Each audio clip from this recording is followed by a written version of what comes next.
Ассаламу алейкум, урматтуу менин катталуучуларым. Мен сиздерге табышмактатып эле бир нерсени айтып атамын. Бирок жакында сиздерде жакшы ой пайда болот. Мен сиздердин ден соолугуңуздардын чың болушун каалаймын. Мен билемин, араңыздарда ушундай кыйналып жүргөндөр көп. Башыңыздар ооруп, ишиңиздер жакшы болбой, жүрөгүңүздөр кысылып, анан өлүп калат окшоймун, ушинтип жүрө өлөт окшоймун деген жаман ойлор келип жатканын дагы мен билемин. Анткени башымдан өткөн. Ошондуктан сиздер жакшылап азыркы менин сөзүмдү угуңуздар.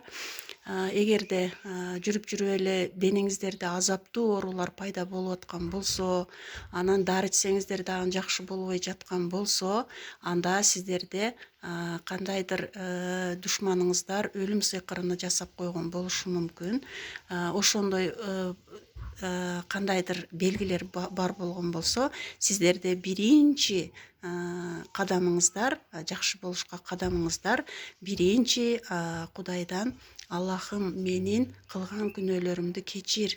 Ата бабамдын, ата энемдин, бир туугандарымдын, балдарымдын, өзүмдүн күнөөлөрүмдү кечир. Мен кандай жол тутсам экен, кандай кылсам бул душмандардан кутулуп, ушул азаптуу оорулардан сакаям деген сурооду коесуздар. Анан эгерде пайдасы болсо, анан дагы сиздерге дагы экинчи баскычты айтып берем.